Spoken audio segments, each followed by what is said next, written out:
আর এই মাহফিল এগুলো এই সারা বছরের 3টা মাহফিল এখনো পর্যন্ত। এই মাহফিলে উপস্থিত হওয়াটা মূলত আমার ওস্তাদদের ওস্তাদ তুল্য ওলামা একরাম বা মুরব্বীদের নির্দেশ পালনার্থে ময়মনসিংহ জেলা দ্বীন এবং ঈমানের বাংলাদেশের সবচেয়ে বড় দুর্গগুলোর একটি। এত স্বনামধন্য দ্বীনি শিক্ষা প্রতিষ্ঠান প্রত্যেকটি আপন আলোয় ভাস্বর এবং উজ্জ্বল, এরকমটি দেশের অন্য অনেক জেলাতে সচরাচর পাওয়া যায় না। আর সেই রকম মদিনাতুল উলামা বা ওলামাদের শহর, ওলামাদের জেলা, দিনদার মানুষদের জেলা, সেই হিসেবে ময়মনসিংহের যে ওলামা একরামের বৃহত্তর সংগঠন, সেই ইত্তেফাকুল উলামা কর্তৃক আয়োজিত এই মাহফিলে আমন্ত্রিত হওয়া, এটা আমার জন্য, একজন তালেবুল ইলমের জন্য অনেক বড় গৌরবের বিষয়। এই জন্য আমার উসুলের বাইরে গিয়ে এখানে আসাটা বরং আমার জন্য আনন্দের বিষয়, উৎসবের বিষয়, খুশির বিষয় এবং শুকরিয়ার বিষয়। কিন্তু আমার আরেকটা উসুল হলো গভীর রাত করে ওয়াজ মাহফিল না করা, দ্বীনি আয়োজন না করা। আলহামদুলিল্লাহ, এখানে আমাদের ওলামা একরাম, আমাদের মুরব্বীরা সুন্নাতে রাসূলের আলোয় যারা উদ্ভাসিত, পোস্টারে কত চমৎকার করে লিখে দিয়েছেন সকাল 9টা থেকে রাত 10টা পর্যন্ত। পোস্টার দেখেই দিলটা ভরে গেছে আমার। এরকমই হওয়া উচিত বাংলাদেশের সমস্ত মাহফিলগুলোতে। আগে থেকেই মানুষকে জানিয়ে দেওয়া উচিত। 10টার জায়গায় 10:30 হলো, সামান্য একটু দেরি হলো, কিন্তু সুনির্দিষ্ট সময়ের মধ্যে মাহফিল হওয়া দরকার। বিশেষ করে শহরের মাহফিলগুলো গভীর রাত পর্যন্ত দূর দূরান্তে মাইক লাগিয়ে যখন আমরা করি, অনেক মানুষ আছে যাদের ডিস্টার্ব হয়, যাদের কষ্ট হয়। তারা হয়তো দ্বীনি মাহফিল দেখে কিছু বলতে পারে না। তো মাহফিলের মাইকগুলো প্রয়োজন অতিরিক্ত দূর দূরান্ত পর্যন্ত লাগানো হলে গভীর রাত পর্যন্ত, অনেক জায়গায় মাহফিলের ওয়াজ তো ওয়াজ, হালকা জিকির পর্যন্ত শোনা যায় 12টা, 1টা, 1:30 পর্যন্ত। এগুলোর মাধ্যমে দ্বীনের প্রচার যতটা হয়, দ্বীনের দুর্নাম আরো বেশি হয়। তো এই মাহফিলটির একটা আদর্শ দিক হলো সে গভীর রাত পর্যন্ত না হওয়ার ইঙ্গিত এখানে পোস্টারে আমাদের মুরব্বীরা দিয়ে দিয়েছেন। জাযাকুমুল্লাহু খায়রা। আরেকটি ভালো দিক আমার অন্তরকে শীতল করে দিয়েছে, তা হলো ভাইরাল হুজুর দেখলেই পোস্টারে বিশাল বড় নাম মুরব্বীদের উপর দিয়ে। এই বেয়াদবি অনেক মাহফিলের আয়োজকরা করেন, এই বেউসুলি অনেক মাহফিলের আয়োজকরা করেন। এটা যেহেতু ওলামা একরামের, সিনিয়র ওলামা একরামের মুরব্বীদের তত্ত্বাবধানে পরিচালিত একটা মাহফিল, এই জিনিসটি, এই কালচারটি এখানে নাই। এটা দেখে আমার অত্যন্ত ভালো লেগেছে। মাহফিল এমন হওয়া উচিত। যশোরে আমার এক হামসবক ভাই একটা প্রোগ্রামের জন্য 1 বছর 1.5 বছর আগে ওয়াদাবদ্ধ ছিলাম, পোস্টার করে পাঠাইছেন। আমি যে উস্তাদের কাছে তহাবি শরীফ পড়েছি, তিরমিজি শরীফ পড়েছি, সেই উস্তাদের নাম 2 নম্বরে, উনি হলেন বিশেষ বক্তা, আর আমার নাম 1 নম্বরে, আমি হলাম প্রধান বক্তা। তো আমার সে দোস্তকে বললাম, ভাই, এই যদি হয় আপনাদের মূল্যায়ন, এই যদি হয় আপনাদের হালত, তো উম্মতের জন্য এটা বড় অশনি সংকেত। তো আলহামদুলিল্লাহ, আজকে ইত্তেফাকুল উলামা ময়মনসিংহের এই আয়োজনে পোস্টারের নামের ক্ষেত্রে এই আদব এবং এই উসুল খুব চমৎকার ভাবে মেনটেন করা হয়েছে। আমার নামটা অনেকের পরে, আল্লাহর কসম আমার খুব খুশি হয়েছে। কারণ ওয়াজ মাহফিল থেকে, মাহফিলের পোস্টার থেকে, মাহফিলের ব্যানার থেকে যদি সঠিক শিক্ষা না যায় মানুষ আর শিখবে কোত্থেকে? তবে একটা অভিযোগের জায়গা আছে। সেই অভিযোগের জায়গাটা আমার বন্ধুবর আলিয়াসান তৈব ভাই ইঙ্গিত করেছে। সেটি হলো, সব মাহফিলে এটা দেখা যায় যে কোনো বক্তা মাশহুর পরিচিত মুখ চেনা মনে হলে মানুষজন তার সাথে একটু মুসাফা করার জন্য অতিরিক্ত ভিড় করে।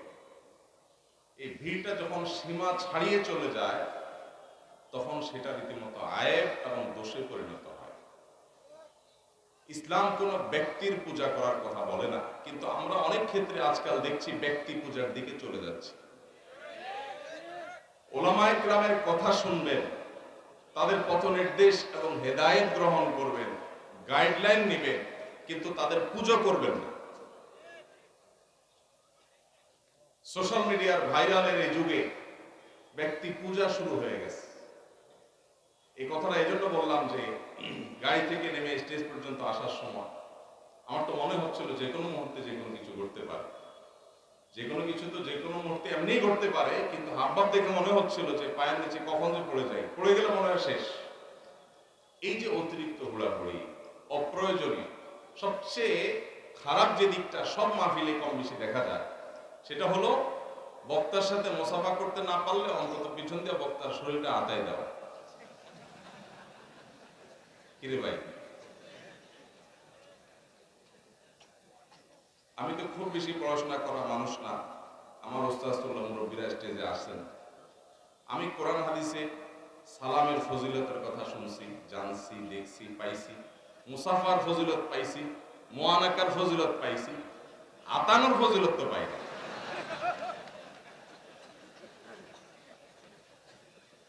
আপনারা সকাল থেকে এই পর্যন্ত সিরাতুন নবী মাহফিলে অনেক আয়োজন, অনেক আলোচনা শুনছেন, অনেক বড় বড় দেশি বিদেশি ওলামায়ে কেরাম আলোচনা করছেন। আলেমদের শরীরে আতায় দিলে কোনো ফজিলত আছে নাকি? তাহলে আতানোর কারণটা আবেগ, সহিহ আবেগ, অতিরিক্ত আবেগ। এটা মানুষকে গোমরাহির দিকে নিয়ে যায়। ভাই, আমাকে এত মানুষ ভক্তি করছে, মহব্বত করছে, আমার কাছে ভালো লাগাই কাজ করবে, কিন্তু আমার কাছে মনে হলো স্টেজে উঠতে উঠতে এটা আমার ত্রুটি, আমি আমার ভাইদেরকে দিন শেখাতে পারি নাই, দিন বোঝাতে পারি নাই। সবচেয়ে আফসোস লাগে যখন দেখি মাদ্রাসার তালিব ইলমরাও এই কাতারে শামিল, মুসাফা করতে পারে নাই, হুজুর পার হয়ে গেছে, অন্তত জামা টান দিয়ে ধরে। এই আবেগের কথা শুনে একটা ঘটনা মনে পড়ছে। এক পীর সাহেবের নদীর দোনো পাড়ে কিছু মুরিদান ছিল। নদীর উত্তর পাড়ে কিছু মুরিদ ছিল, দক্ষিণ পাড়ে কিছু মুরিদ ছিল। হঠাৎ করে মুরিদদের মাথায় একটা বুদ্ধি আসলো, চিন্তা আসলো যে পিসা হুজুরে আমরা সবাই ভক্তি করি, মহব্বত করি, হযরত মারা গেলে দাফনটা কোথায় হবে, এই পারে না ওই পারে? এইটা নিয়ে দোনো পাড়ে মানুষের মধ্যে ইখতিলাফ শুরু হয়েছে। তখনও পিসা বা হায়াত আছে। ইখতিলাফের একটা পর্যায়ে এক পাড়ের মানুষজন যখন বুঝতে পারলো যে তারা একটু দুর্বল, পীর সাহেবের মারা যাওয়ার পরে দক্ষিণ পাড়ের লোকেরা যে পরিমাণ শক্তিশালী, তাতে আমরা বোধহয় হুজুরের এখানে কবর দিতে পারবো না, হুজুরের বরকত থেকে আমরা মাহরুম হয়ে যাব। এই চিন্তা করে তারা খুবই সন্তর্পণে গভীর রাতে পীর সাহেবকে মেরে উত্তর পাড়ায় কবর দিয়েছে। এ হলো আমাদের আবেগের হালত, এ হলো আবেগের নমুনা। এই আবেগের কোনো মূল্য আছে ভাইরা আমার? এই জন্য আল্লাহর ওয়াস্তে আমরা এগুলো কন্ট্রোল করব, নিয়ন্ত্রণ করব। কোন আলেমের সাথে তার শরীরে কোথাও টাচ হওয়া না হওয়া, এর সাথে আপনার নাজাত নির্ভর করবে না ভাই। নাজাত নির্ভর করবে ওয়াজ মাহফিল থেকে কোনো কথা গ্রহণ করে যদি আপনার জীবনকে আপনি পরিবর্তন করতে পারেন, আমলে আনতে পারেন, হেদায়েত গ্রহণ করতে পারেন, তাহলে এটা নাজাতের জরিয়া হবে, এটা নাজাতের মাধ্যম হবে। আমরা সেটাকে বেশি ফোকাসে রাখবো, সেটাকে বেশি মনোযোগে রাখবো। আল্লাহ তাআলা আমাদেরকে আমলের তৌফিক দান করুন।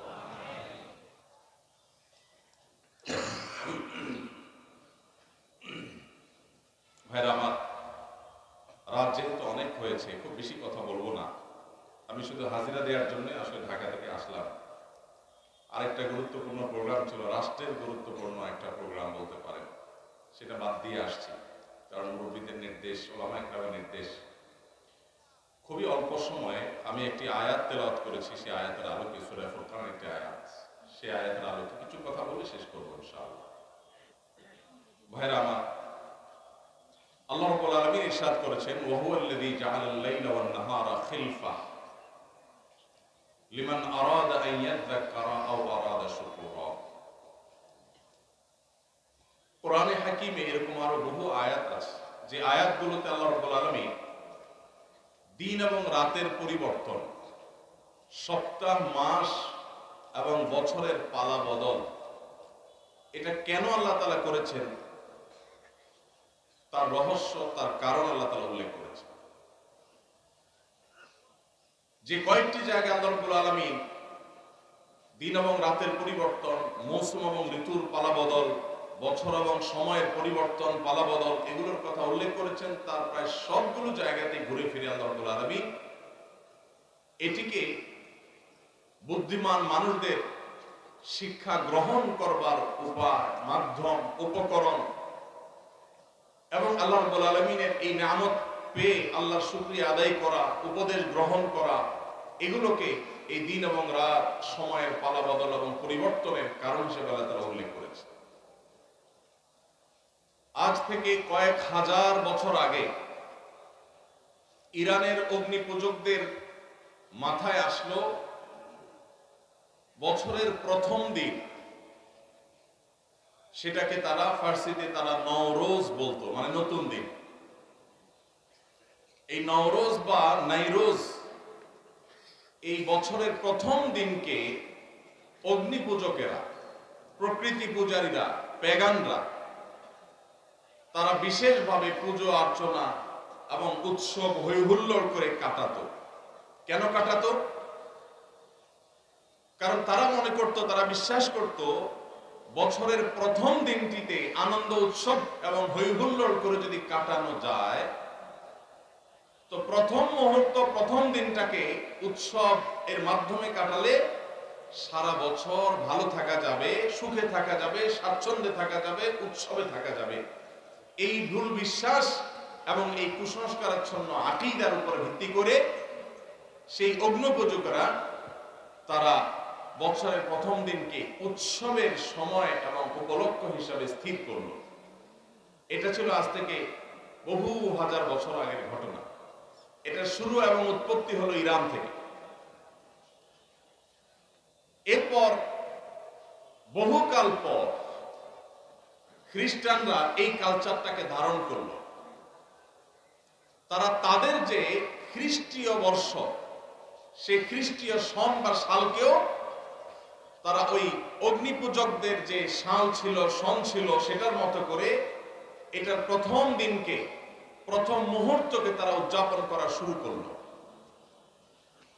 আজ সেই উদযাপন আমাদের মুসলমান সমাজেও এসে পড়েছে। তার নাম হলো 31st নাইট। এই 31st নাইটের এই কালচার, এটা এসেছে অগ্নিপূজকদের কাছ থেকে, খ্রিস্টানদের ঘাড় হয়ে এখন সেটা মুসলমানদের সমাজেও বসবাস করছে, টিকে আছে। 31st নাইটের যে কালচার এবং সংস্কৃতি, এই সংস্কৃতির মূল থিমটা হলো সেই অগ্নিপূজকদের থিম, অর্থাৎ বছরের প্রথম মুহূর্ত, এই সময়টাকে যখনই রাত 12টা 1 মিনিট হবে, 31শে ডিসেম্বর, 31st নাইট, 31 ডিসেম্বর রাত 12টা পার হয়ে যখন 12টা 1 হয়ে যাবে, তখনই সব পটকা ফুটিয়ে, আতশবাজি করে, ফানুস উড়িয়ে, হই হুল্লোড় করে, গান বাজনা করে, উৎসব করে, ফুর্তি করে এই মুহূর্তকে কাটিয়ে তারা সারা বছর ভালো থাকতে চায়, উৎসবে থাকতে চায়, খুশিতে থাকতে চায়। এই চিন্তাধারা, এই ধ্যান ধারণা এসেছে অগ্নিপূজকদের কাছ থেকে। আমরা মুসলমানের সন্তান, মুহাম্মদুর রাসূলুল্লাহ সাল্লাল্লাহু আলাইহি ওয়াসাল্লামের উম্মত, তার অনুসারী, আল্লাহর লাখো কোটি শুকর আল্লাহ তাআলা এরকম কুসংস্কারাচ্ছন্ন, অযৌক্তিক, হাস্যকর, বাস্তবতা বিবর্জিত বিশ্বাস এবং কুসংস্কার থেকে আল্লাহ তাআলা আমাদের মুসলমানদেরকে হেফাজতে রেখেছেন। আলহামদুলিল্লাহ। আল্লাহ রাব্বুল আলামিন রাত এবং দিনের পরিবর্তন, বছরের মাসের পালাবদল করেন, মানুষ যাতে শিক্ষা গ্রহণ করে যে মানুষের পৃথিবীতে বেঁচে থাকার জন্য রাতের প্রয়োজন যেমন আছে, দিনের প্রয়োজন আছে, ঋতুর পরিবর্তনের প্রয়োজন আছে। এই সবগুলো মানুষের প্রয়োজন আল্লাহ তাআলা দিয়েছেন। মানুষ সেখান থেকে শিক্ষা গ্রহণ করবে, দার্স হাসিল করবে, সেখান থেকে মানুষ আল্লাহ রাব্বুল আলামিনের কৃতজ্ঞতা আদায় করবে। এই জন্য আল্লাহ তাআলা এগুলো দিয়েছে। আল্লাহ তাআলা বছরের পালাবদল এজন্য দেননি যে মানুষ সেটাকে ফুর্তি করবে, উৎসব করবে, উৎসব এবং ফুর্তি করে কাটাবে। ভাইরা আমার, সবচেয়ে দুর্ভাগ্যের ব্যাপার, সবচেয়ে হাস্যকর ব্যাপার হলো আজকের পৃথিবীতে যারা নিজেদেরকে বিজ্ঞান মনস্ক দাবি করে, যে মানুষগুলো নিজেদেরকে বিজ্ঞান এর অনুসারী মনে করে, সেই মানুষগুলো সেই হাজার হাজার বছর আগে অগ্নিপূজকদের সেই হাস্যকর এবং মিথ্যা বাস্তবতা বিবর্জিত বিশ্বাসকে তারা ধারণ করে আছে। বছরের প্রথম মুহূর্তকে আনন্দ উৎসব করে, হই হুল্লোড় করে, ফুর্তি করে, আতশবাজি করে, ফানুস উড়িয়ে কাটালে যদি মানুষ ভালো থাকে, সারা বছরটা যদি ভালো যায়, তাহলে প্রতিদিন সকালে নতুন দিনের ভোরে, নতুন মাসের শুরুতে, নতুন সপ্তাহের শুরুতে, যে কোনো নতুন কিছুর শুরুতে মানুষ এভাবে ভালো উৎসব করে, ফুর্তি করে, আনন্দ করে, হই হুল্লোড় করে কাটিয়ে তারা সারা মাস, সারা সপ্তাহ ভালো থাকতে পারত। বছরের প্রথম মুহূর্ত আনন্দ উৎসব করলে সারা বছর ভালো থাকা যায়। এটা কি সত্য না মিথ্যা? এর কোন বৈজ্ঞানিক ভিত্তি আছে? এর কোন শরীয়ী ভিত্তি আছে? নাই। আল্লাহ রাব্বুল আলামিন আমাদেরকে সেই দ্বীনের অনুসারী করেছেন যে দ্বীনে প্রতিদিনের সকালকে আমরা আল্লাহর জিকিরের মাধ্যমে উদযাপন করি। আলহামদুলিল্লাহ। আল্লাহ তাআলা আমাদেরকে সেই দ্বীনের অনুসারী করেছেন যে দ্বীনের প্রত্যেক শুরুকে আমরা আল্লাহর নাম দিয়ে উদযাপন করি, শুরু করি, সূচনা করি। আল্লাহ রাব্বুল আলামিন এই সমস্ত কুসংস্কার থেকে আমাদেরকে, আমাদের সমাজকে হেফাজত থাকার তৌফিক দান করুন। ভাইরা আমার, যার আগমন আনন্দের কারণ হয়, যার আগমন আনন্দের কারণ হয়, তার বিদায় বেদনার কারণ হয়। ঠিক না বেঠিক? এই উসুল, এই মূলনীতির সাথে আপনারা কি একমত না দ্বিমত? কেউ আসলে, যাকে দেখলে আপনার খুশি হয়, ভালো লাগে, তিনি যদি হারিয়ে যান, তাকে যদি আপনি মিস করেন, হারিয়ে ফেলেন, তাহলে আপনার কি খুশি লাগে না খারাপ লাগে? খারাপ লাগে। যিনি আসলে আপনি আনন্দিত হন, তিনি চলে গেলে আপনার আবার বেদনাও হয়। এই উসুল ঠিক আছে না বেঠিক? ঠিক। নতুন বছর এটা আসলে যদি আমাদের খুশি হতে হয়, উৎসব করতে হয়, হই হুল্লোড় করতে হয়, আতশবাজি করতে হয়, ফানুস উড়াতে হয়, পটকা ফুটাতে হয়, গান বাজনা করতে হয়, তাহলে বছরের, নতুন বছরের আগমন যদি আনন্দের কারণ হয়, যেই 12টা 1 মিনিটে নতুন বছরকে তুমি বরণ করেছো হে যুবক, তার 1 মিনিট আগেই তো একটি বছর পরিসমাপ্ত হয়েছে, বিদায় নিয়েছে। বছরের আগমন যদি তোমার আনন্দের কারণ হয়, তাহলে বছরের বিদায় কেন তোমার বেদনার কারণ হয়নি? বছরের আগমনে তুমি যে হাসছো, আনন্দ করছো, কই তোমাকে তো বছরের বিদায়ে কাঁদতে দেখিনি। তোমার এই ইলজিক্যাল, তোমার এই অযৌক্তিক, তোমাদের এই হাস্যকর বাস্তবতা বিবর্জিত এই চেতনা, এই বিশ্বাস, এই কালচার, এই সংস্কৃতি, এটা এই মাটির নয়, এই মাটির মানুষের নয়। এখানকার মানুষের কালচার এবং সংস্কৃতির সাথে এই 31st নাইটের কোন চুল পরিমাণ সম্পর্ক। কিন্তু দুর্ভাগ্যের বিষয়,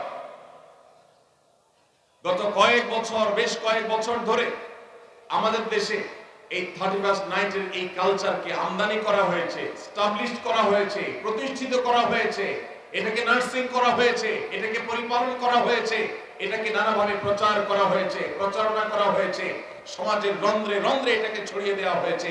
ঢাকা শহরে, চট্টগ্রাম শহরে, ময়মনসিংহ শহরে, খুলনা শহরে, বড় বড় শহরগুলোতে, এমনকি গ্রামেও 31st নাইটে 31শে ডিসেম্বর রাত 12টা 1 মিনিটে যে দৃশ্য দেখা যায়, সেটা কোনো মুসলমান সমাজে কখনো শোভনীয় হতে পারে না। ভাইরা আমার, আমরা পলিটিক্যাল ফ্যাসিজমের কথা বলি, রাজনৈতিক ফ্যাসিস্টদের কথা বলি, আমরা কালচারাল ফ্যাসিস্টদের কথা বলি না।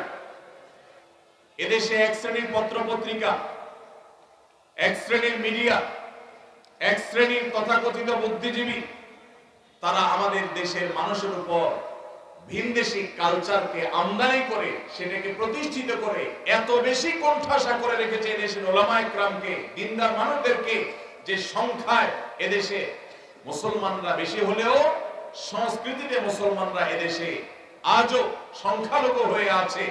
আমরা সংখ্যাতে অনেক বেশি হলেও আমাদের কালচারে, আমাদের সংস্কৃতিতে আমরা সংখ্যালঘুর মতো।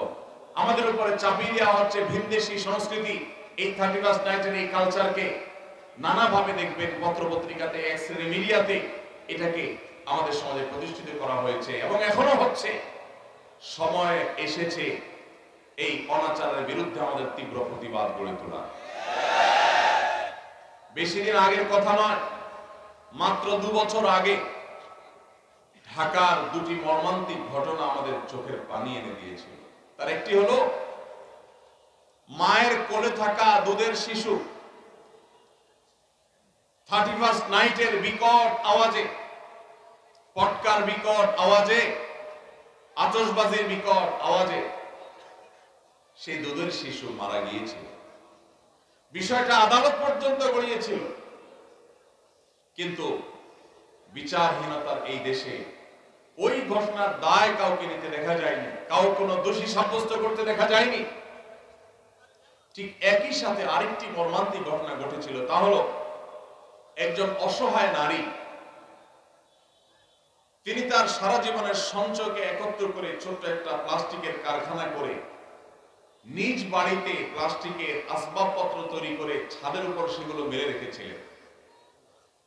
এই 31st নাইটে আতশবাজির আগুন উড়ে এসে তার ছাদের উপর থাকা সেই প্লাস্টিকের উপর পড়ে তার সমস্ত প্লাস্টিকগুলোকে পুড়ে ছাই করে ফেলেছে। এই যে মায়ের কোলে থাকা শিশুর মৃত্যু, আরেকজন অসহায় নারী উদ্যোক্তার সর্বস্ব হারিয়ে যাওয়া, আতশবাজির আগুনকে অপরাধীর কাঠগড়ায় দাঁড় করিয়ে চিরতরে নিষিদ্ধ করার বিচার করবার জন্য এই 2টি ঘটনা কি যথেষ্ট নয়?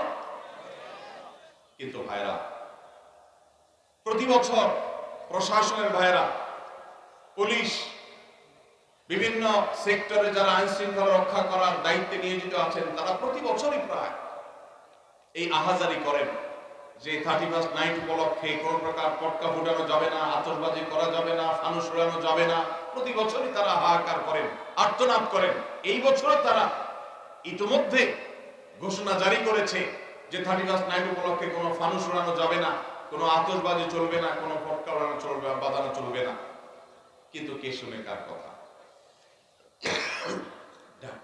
ঢাকার মতো, চট্টগ্রামের মতো এবং অন্যান্য বড় বড় জেলা শহরগুলো যেগুলো আছে, সমস্ত শহরের মতো যেই জায়গাগুলোতে বৈদ্যুতিক তার আমাদের মাথার উপরে জালের মতো বিছানো আছে, এই আতশবাজির আগুন যেই কোনো সময়, যেই কোনো এলাকায় শত শত হাজারো মানুষের আগুনে পড়ে ছাই হওয়ার কারণ হওয়ার আগেই এই 31st নাইটের এই অপসংস্কৃতিকে ঝেঁটিয়ে আমাদের সমাজ থেকে বিদায় করতে হবে। ভাইরা আমার, সংস্কৃতির উৎপত্তি হলো ধর্ম। সংস্কৃতি কখনো অঞ্চল ভিত্তিক হয়, ভাষা ভিত্তিক হয়, ধর্ম ভিত্তিক হয়। কিন্তু এই 31st নাইটের এই কালচার, এটা কোনো ধর্মের মানুষের ধর্মীয় কালচার নয়। এটা এই মাটি এবং এই দেশেরও কালচার নয়। তাহলে ভিন দেশি এই কালচারকে যারা পরম আদরে কদম যত্ন করে এটাকে লালন পালন করেছে, আরেকটি কালচার আসছে 14ই ফেব্রুয়ারি। এই সমস্ত কালচারগুলোকে সমাজে প্রতিষ্ঠিত করা হয়েছে অত্যন্ত সূক্ষ্মভাবে, আমরা অনেকে টেরও পাই নাই। ভাইরা আমার, বিনোদনের নামে, নাটক সিনেমার নামে এই দেশে বিবাহ বহির্ভূত হারাম সম্পর্ক, যেটা এই দেশে আইনত অপরাধ, এদেশের মানুষের ধর্মীয় বিশ্বাসে যেটি অপরাধ, প্রচলিত আইনে যেটা অপরাধ, সেটাকে বৃদ্ধাঙ্গুলি দেখিয়ে প্রতিনিয়ত নাটক সিনেমাতে বিবাহ বহির্ভূত সম্পর্ককে নানাভাবে প্রমোট করা হয়েছে, এটাকে নানাভাবে প্রতিষ্ঠিত করা হয়েছে। বিষয়টা এখন কোন পর্যায়ে গেছে? সোশ্যাল মিডিয়াতে যারা বিচরণ করেন তারা জানেন। বিষয়টাকে এমন পর্যায়ে নিয়ে যাওয়া হয়েছে যে আজকের ছেলেমেয়েরা, মুসলমানের সন্তানরা বফ গফ, বয়ফ্রেন্ড গার্লফ্রেন্ড বলে পরিচয় দিতে ন্যূনতম কোনো হেজিটেশন, ন্যূনতম কোনো অস্বস্তি বা ন্যূনতম কোনো লজ্জা বা কুণ্ঠাবোধ করে না। স্বামী স্ত্রী পরিচয় দেওয়াটা মানুষের জন্য যেমন স্বাভাবিক ব্যাপার, তার চাইতেও বেশি স্বাভাবিক হয়ে গেছে এখন এই তথাকথিত বফ গফ এই পরিচয় দেওয়াটা। এই জিনিসটা এমনি এমনি হয়ে যায় না। এই সমাজের শত্রুরা যারা কিছু হলে বিদেশে পাড়ি জমাবে, সরকারের ঊর্ধ্বতন কর্তৃপক্ষের সাথে বসা এক বৈঠকে বলেছিলাম, দেখেন ভাই, কিছু হলে অনেকে চলে যাবে ভারতে, অনেকে চলে যাবে আমেরিকায়, আমরা হুজুররা এই দেশের মাটি ছেড়ে কোথাও যাব না ইনশাআল্লাহ।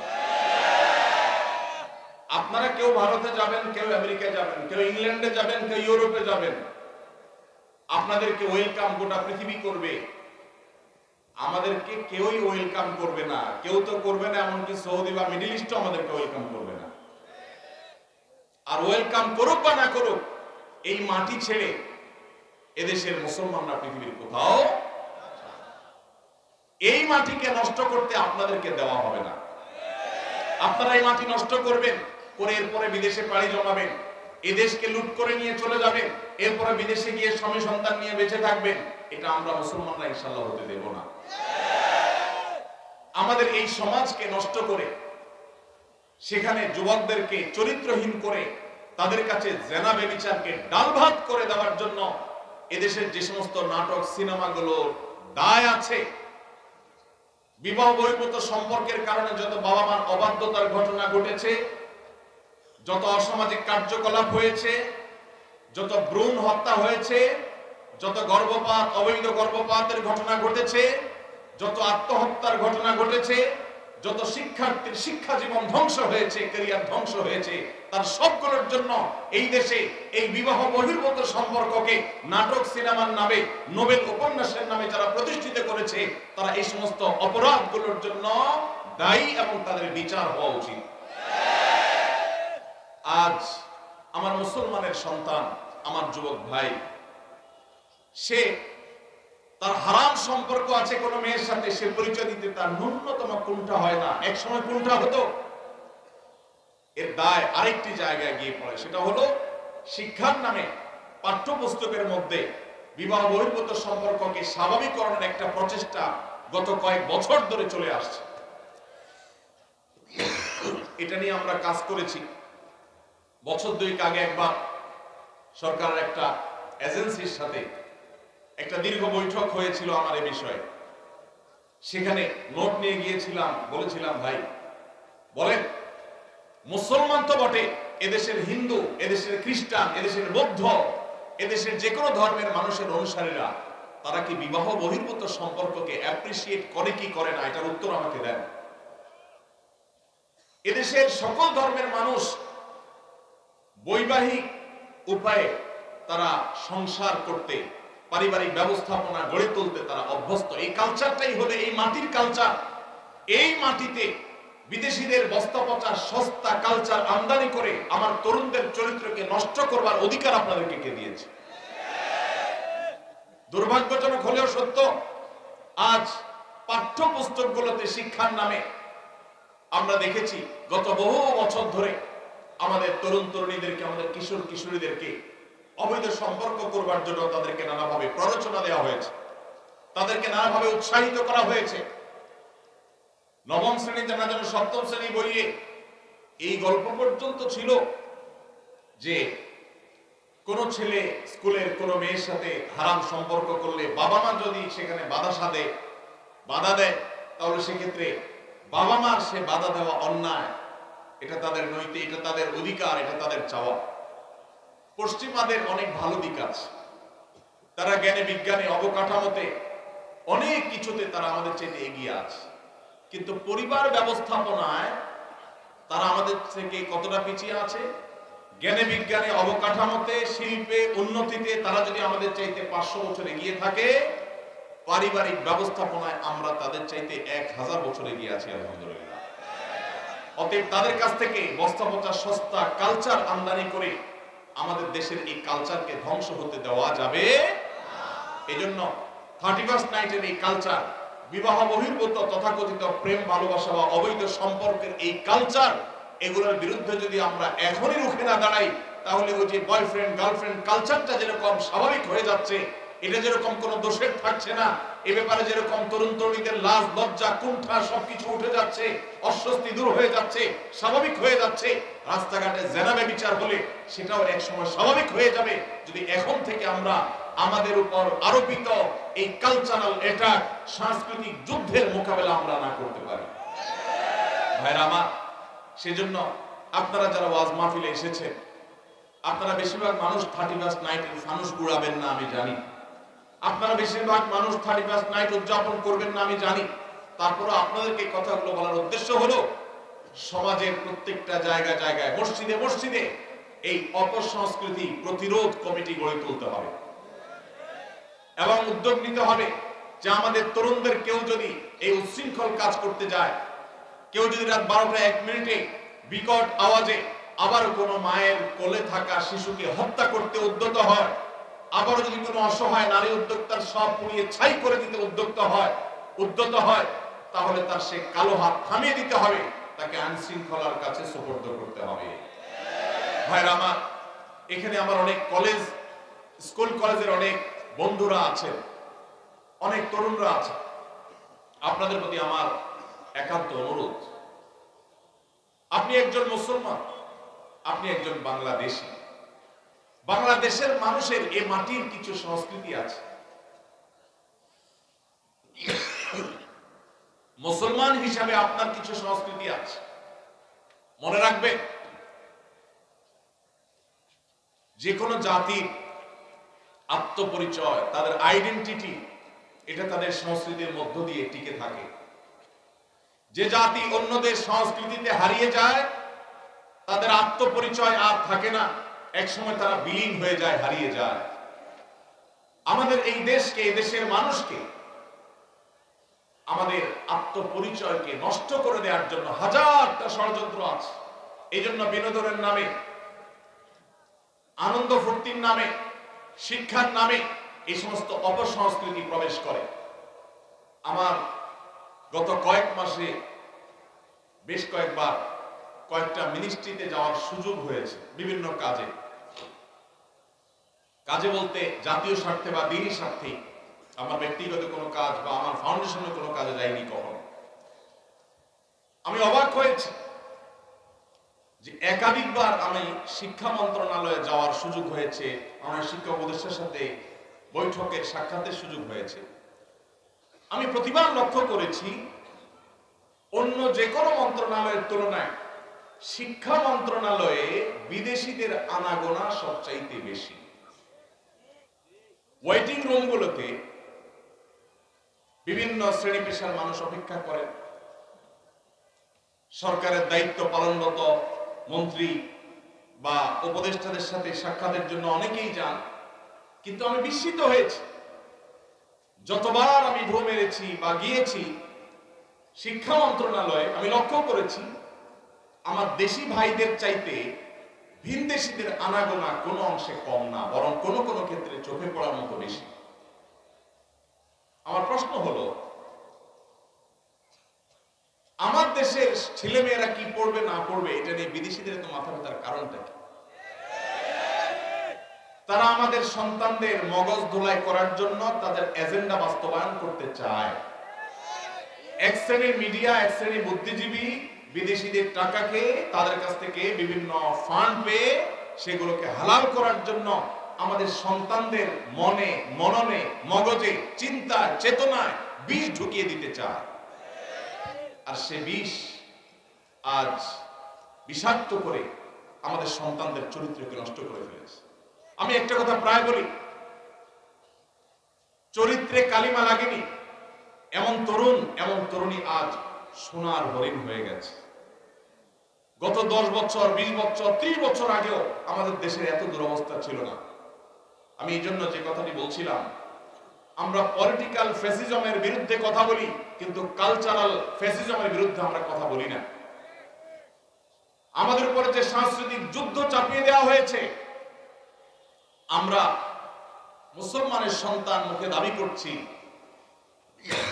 কালিমা মুখে পাঠ করছি, অথচ আমার আচার আচরণে, আমার চিন্তা চেতনায়, আমার মননে, আমার মানসিকতায় ভিনদেশীদের চিন্তা চেতনা এমন ভাবে গ্রাস করে ফেলছে যে আমি নিজেও টের পাচ্ছি না, ধ্বংসের দ্বারপ্রান্তে আমি চলে যাচ্ছি। সেজন্য আমার কলেজ ইউনিভার্সিটির যে সমস্ত বন্ধুরা আজকের এই মাহফিলে আছেন, যারা আমাকে শুনছেন, আপনাদের কাছে আমি বিনীতভাবে অনুরোধ করছি, আমাকে জবাব দিতে হবে না, নিজের বিবেককে প্রশ্ন করুন।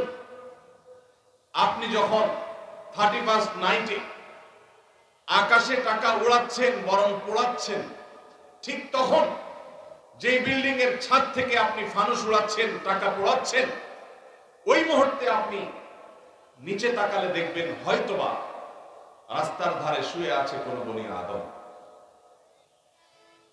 রাস্তার ধারে শুয়ে থাকা কোন মায়ের কোলে থাকা শিশু হয়তো মাকে বলছে, মা আকাশে কিসের আলো, কিসের আলো। কনকনে শীতে কাঁপছে দেশের প্রত্যন্ত অঞ্চলে এখনো অনেক অভাবী, অনেক অসহায় মানুষ।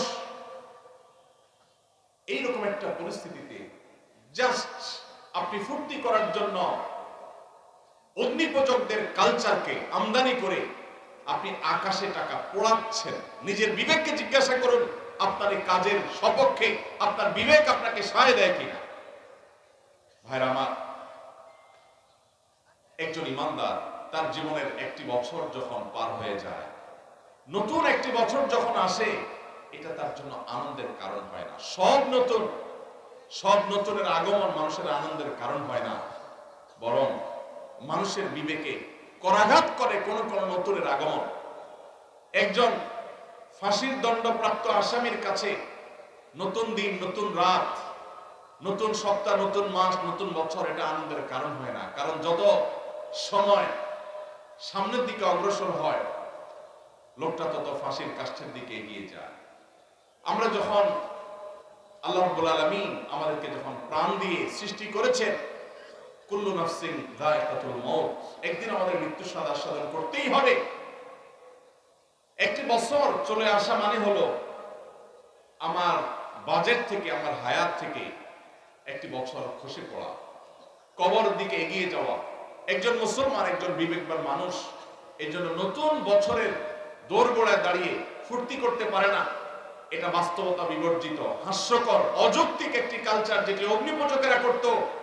আজ বিজ্ঞান মনস্ক হওয়ার দাবি করে যারা এই কাজগুলো করছে, তারা নিজেরা ধ্বংস হচ্ছে, আমাদের সমাজকে ধ্বংসের দ্বার প্রান্তে নিয়ে যাচ্ছে। বিধায় এই 31st নাইটের এই কালচার, এই অপসংস্কৃতি, এটিকে আমাদের দেশ থেকে ঝেঁটিয়ে বিদায় করতে হবে ইনশাআল্লাহ। ভাইরা আমার, প্রতি বছর আমাদের দেশে শহরের যে সমস্ত 5 স্টার হোটেলগুলো আছে, বিভিন্ন ক্লাব, সমিতি এবং বারগুলো আছে, আপনি পত্রপত্রিকা খুললে, গুগল করলে, অনলাইন সার্চ করলে দেখতে পাবেন কোটি কোটি টাকা, মিলিয়ন মিলিয়ন ডলার এই সমস্ত হোটেলগুলোতে খরচ করা হয়, ফুর্তি করা হয় শুধুমাত্র 31st নাইট উদযাপন করতে গিয়ে। সংস্কৃতি যেখানে, তার উৎপত্তি যেখানে, ধর্ম, অঞ্চল বা ভাষা, এই 31st নাইটের সাথে এই অঞ্চলের, এদেশের মানুষের ভাষা বা ধর্মের কোনো সম্পর্ক যেহেতু নাই, অতএব এই কালচার কি আমাদের কালচার? এই সংস্কৃতি কি আমাদের কালচার সংস্কৃতি? তাহলে যে সংস্কৃতি আমাদের সংস্কৃতি নয়, যে সংস্কৃতি মায়ের কোলের শিশুকে হত্যা করে, যে সংস্কৃতি পরিবেশকে দূষিত করে, যে সংস্কৃতি পরিবেশকে ধ্বংস করে, যে পরিবেশ মানুষকে সর্বস্ব করে, যে পরিবেশ অগ্নিকাণ্ডের ঘটনা ঘটাতে পারে, যে পরিবেশ উন্মাদনা সৃষ্টি করে, সেই পরিবেশ বা সেই সংস্কৃতি সেটা কখনো আমাদের দেশে থাকতে পারে না। আমরা সরকারের কাছে উদাত্ত আহ্বান রাখতে চাই, 31st নাইট উপলক্ষে শুধুমাত্র পটকা ফুটানো আর ফানুস উড়ানো বন্ধ করা নয়, বরং 31st নাইটের এই সংস্কৃতিটাকে নিষিদ্ধ করা হোক। ভাইরা আমার, আমরা আমাদের তরুণদেরকে মহল্লা মহল্লায় তাদেরকে কাউন্সিলিং করব, বুঝাবো। 31শে ডিসেম্বর দিনের বেলায় মহল্লা মহল্লা আপনাদের প্রতি আমার আহ্বান, যে যুবকদেরকে বোঝানো শুরু করেন যে যুবক, কোন অবস্থাতে এই টাকার অপচয় করা তোমার ইসলামের সাথে যায় না, ইমানের সাথে যায় না। এই ভিনদেশী সংস্কৃতিকে তুমি কখনো আলিঙ্গন করতে পারো না। আমরা যদি সবাই সচেতন হই, সবাই যদি সচেতনতার এই কাজে লেগে যায়, সবাই যদি সবাইকে সতর্ক করি, সবাই যদি দাওয়াতের কাজ করি, ইনশাআল্লাহ আমাদের তরুণরা এই বিপদগামিতা থেকে ফিরে আসবে। এবং যে সমস্ত মিডিয়া, যে সমস্ত তথাকথিত বুদ্ধিজীবীরা আমাদের দেশে সমস্ত অপসংস্কৃতি চাপিয়ে দিতে চায়, তাদের বিরুদ্ধে আমাদের কথা বলতে হবে, মুখ খুলতে হবে। আল্লাহ তাআলা আমাদের সবাইকে সেই তৌফিক দান করুন। সবাই এই জন্য দাওয়াতি কাজ করতে প্রস্তুত আছেন তো ইনশাআল্লাহ? আল্লাহ তাআলা আমাদের সবাইকে এই অপসংস্কৃতিকে দূর করার জন্য কার্যকর ভূমিকা পালন করার তৌফিক দান করুন। ভাইরা আমার, রাত অনেক হয়েছে এবং সকাল থেকে আপনারা অনেক দীর্ঘ আলোচনা শুনেছেন। আমার মনে হয় যে কথা দীর্ঘায়িত না করাই উচিত। আল্লাহ রাব্বুল আলামিন সকাল থেকে এই পর্যন্ত উলামায়ে কেরামের মুখ থেকে, জবান থেকে, পবিত্র জবান থেকে যে সমস্ত কথা আমরা শুনেছি, আল্লাহ তাআলা আমাদের সবাইকে আমল করার তৌফিক দান করুন। জাযাকুমুল্লাহু খায়রা ওয়া আখিরু দাওয়ানা আলহামদুলিল্লাহি রাব্বিল আলামিন। আপনারা একটু বসেন, একটু শৃঙ্খলা বজায় রাখেন। হযরত এসেছেন, একটু শৃঙ্খলা বজায় রাখেন, যথাযথভাবে মাহফিল